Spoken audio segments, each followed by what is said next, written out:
Pregnancy conceive होने के लिए शुक्राणु का अंडे से मिलना बहुत जरूरी होता है और प्रेगनेंसी तभी कंसीव होती है जब फर्टिलाइज्ड एग आपके एंडोमेट्रियम की वॉल में जाकर इम्प्लांट हो जाता है। जबकि रिलेशन बनाने के बाद प्रेगनेंसी कंसीव होने के लगभग 3 से 4 हफ्ते का समय लग जाता है। दोस्तों, स्वागत करती हूँ आप सभी का प्रेगनेंसी से रिलेटेड और एक नई वीडियो में। आज का वीडियो आप सभी लोगों के लिए बहुत ही ज़्यादा यूजफुल होने वाला है। अगर आप लोग भी प्रेगनेंसी प्लान कर रहे हैं, आपके मन में भी बहुत सारे डाउट्स हैं प्रेगनेंसी कंसीव करने से लेके, तो आज का ये वीडियो आप लोगों को काफ़ी हद तक मदद कर सकता है गर्भधारण करने के लिए। इसीलिए आप लोग इस वीडियो को बहुत ध्यान से देखें और समझें, क्योंकि कई बार क्या होता है कि महिलाएं प्रेगनेंसी कंसीव तो करना चाहती हैं, यानी कि गर्भधारण करना तो चाहती हैं, लेकिन उनको यही नहीं पता होता है कि गर्भधारण कैसे होता है, कब होता है और इसके तुरंत बाद महिला की बॉडी उसे क्या क्या संकेत देती है। क्योंकि फ्रेंड्स, जैसे ही एक महिला प्रेगनेंसी कंसीव करती है, उसका शरीर उसे कुछ ऐसे संकेत देते हैं, यानी कि कुछ नए नए संकेत दिखाई देने लग जाते हैं उनके शरीर में, जिसे अगर आप अपने पीरियड से पहले ही समझ लेती है तो आप पीरियड मिस होने से पहले अपनी प्रेगनेंसी को 100% कंफर्म कर सकती हैं। अगर आप प्रेगनेंसी प्लान कर रही है और कंसीव करने को लेकर किसी भी तरह का कोई सवाल आपके मन में है, तो यह वीडियो आप लोगों के लिए बहुत ही उपयोगी हो सकता है। इसीलिए मैं आप लोगों से बार बार कह रही हूँ कि अगर आपने वीडियो स्टार्ट कर दिया है तो शुरू से लास्ट तक इस वीडियो को एक बार जरूर देख ले। चलिए हम वीडियो में आगे बढ़ते हैं। प्रेगनेंसी कंसीव करने के लिए महिला और पुरुष दोनों ही जिम्मेदार होते हैं, और जब महिला और पुरुष इंटीमेट होते हैं तो रिलेशन के दौरान क्या होता है कि पुरुष के शरीर से लाखों करोड़ों की संख्या में शुक्राणु बाहर निकलते हैं, लेकिन कंसीव करने के लिए रिलेशन के दौरान मैच्योर एग से बस एक ही शुक्राणु का मिलना बहुत जरूरी होता है। इन लाखों करोड़ों शुक्राणु में से फर्टिलाइजेशन के दौरान केवल एक ही शुक्राणु एग से मिलता है, जिसके फर्टिलाइजेशन हो जाने के बाद प्रेगनेंसी कंसीव होती है। वही महिला के शरीर में जो एग होता है वह अंडाशय में रहता है, और महिला के पीरियड को कंट्रोल करने वाले जो हार्मोन्स होते हैं, वही हार्मोन्स हर महीने महिला के शरीर में अंडों को मैच्योर बनाने का काम करते हैं। यानी कि कहने का मतलब है कि हर महीने महिला की ओवरी से मैच्योर एग रिलीज होता है, और यह जो एग मैच्योर होता है उससे महिला के शरीर में मौजूद हार्मोन्स होते हैं जो कि मैच्योर बनाती है। और फ्रेंड्स, जब महिला के शरीर में एग मैच्योर हो जाता है, यानी कि फर्टिलाइज्ड हो जाता है, फर्टिलाइजेशन की प्रोसेस के लिए तैयार हो जाता है, तो इस प्रोसेस को हम ओव्यूलेशन कहते हैं। और कई सारी महिलाओं को एक डाउट होता है कि ओव्यूलेशन क्या होता है। ओव्यूलेशन वो समय होता है जब महिला की ओवरी से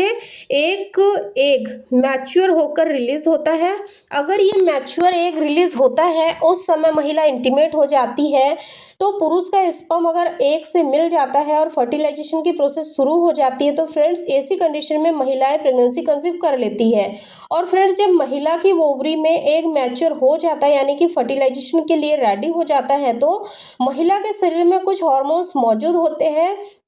जो कि महिला के गर्भाशय की परत को मोटा और स्पंजी बनाते हैं, यानी कि गद्दे को तैयार करते हैं, जिससे कि महिला का जो शरीर होता है वो प्रेगनेंसी कंसीव करने के लिए तैयार हो जाता है। और आपके पीरियड के लगभग आधे समय में मैच्योर एग रिलीज होता है, जिसे ओव्यूलेशन पीरियड माना जाता है। और यही वो मैच्योर एग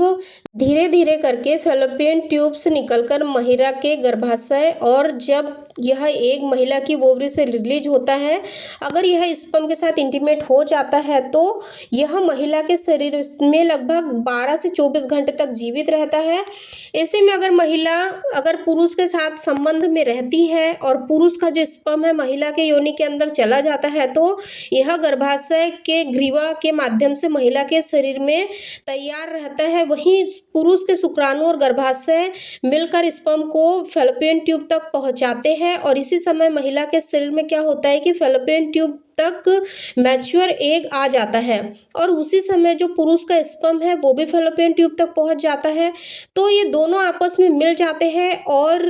आपस में मर्ज हो जाते हैं, गर्भाशय की परत में इम्प्लांट हो जाते हैं, और जब ये इम्प्लांटेशन की प्रोसेस पूरी हो जाती है तो महिला प्रेगनेंसी कंसीव कर लेती है। वहीं अगर महिला के शरीर में एग रिलीज ही नहीं हो रहा है और वो इंटीमेट हो जाती है, तो ऐसी कंडीशन में क्या होता है कि पुरुष का जो स्पर्म होता है वो महिला के शरीर में लगभग 5 दिन तक जीवित रहता है। और अगर डे 1 में महिला के ओवरी से एग रिलीज नहीं हुआ है तो ऐसा होने पर क्या होता है कि महिला को हताश नहीं होना है, उदास नहीं होना है। अगले दिन या नेक्स्ट डे जब भी वो इंटीमेट होती है और अगर एग रिलीज हो जाता है तो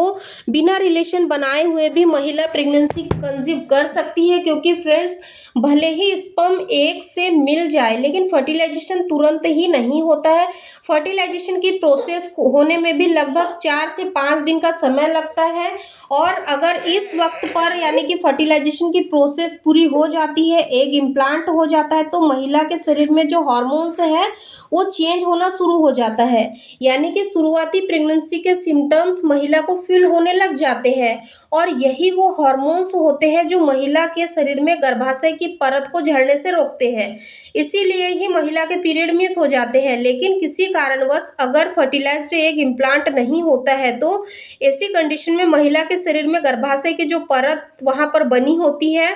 और जब महिला के क्या होता है कि पीरियड आ जाते हैं, क्योंकि जब महिला के शरीर में गर्भाशय की परत नहीं बनती है तो एग की फर्टिलाइजेशन की प्रोसेस भी नहीं होती है और महिला प्रेगनेंसी कंसीव नहीं कर पाती है। लेकिन फ्रेंड्स जब फर्टिलाइजेशन की प्रोसेस पूरी हो जाती है यानी कि एग गर्भाशय की परत से इम्प्लांट हो जाता है तो उसके बाद से क्या होता है कि महिला को कुछ शारीरिक बदलाव या कुछ लक्षण महसूस होने लग जाते हैं, जैसे कि पीरियड का मिस होना। यह सबसे पहला प्रेगनेंसी का शुरुआती लक्षण होता है। दूसरा, जैसे कि महिला प्रेगनेंसी कंसीव करती है तो दूसरा जो शारीरिक बदलाव होता है वो होता है उनकी ब्रेस्ट में भारीपन, सूजन, दर्द, झंझनाहट होना। तीसरा लक्षण होता है बहुत ज़्यादा थकान या फिर नींद आना, कमजोरी महसूस होना, उल्टी मतली आना,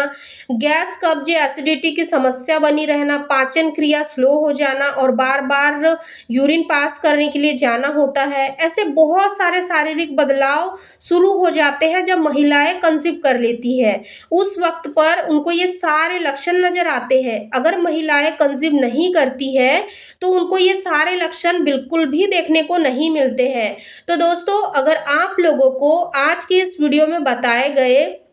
लक्षणों के अनुसार अगर 2 से 3 लक्षण भी आपको नजर आ रहे हैं अपनी पीरियड डेट के आसपास, तो आप समझ सकते हैं कि आपने कंसीव कर लिया है। और हमेशा आपको एक बात का ध्यान रखना है कि अगर आप कंसीव करने के लिए प्लानिंग कर रहे हैं, आपके बार बार साइकिल फेल हो जा रहे हैं, आपको कंसीव नहीं हो रहा है, मान लीजिए कि 1 से 2 साल हो गया है, आप रेगुलर रिलेशन में हो बट फिर भी आपको कंसीव नहीं हो रहा है, लेकिन आपके पीरियड रेगुलर है, तो सबसे बड़ा मिथ यही होता है महिलाओं के मन में कि जब मेरे पीरियड्स रेगुलर है तो मुझे इजीली प्रेगनेंसी कंसीव हो जाएंगी। लेकिन दोस्तों, मैं आपको एक बात ये बताना चाहती हूँ कि कई बार महिलाओं के पीरियड रेगुलर होते हुए भी उनको कंसीव करने में इसीलिए परेशानियां आती है क्योंकि कई बार महिलाओं के जो अंडे होते हैं वो बनते तो है लेकिन सही मात्रा में नहीं बनते जो कि प्रेगनेंसी कंसीव करने के लिए बनने चाहिए। इसीलिए अगर आपको कंसीव नहीं हो रहा है, पीरियड साइकिल भी नॉर्मल है, तो आपको बिना देर करे एक अच्छे से गायनेकोलॉजिस्ट से परामर्श करना चाहिए, आपको सलाह लेनी चाहिए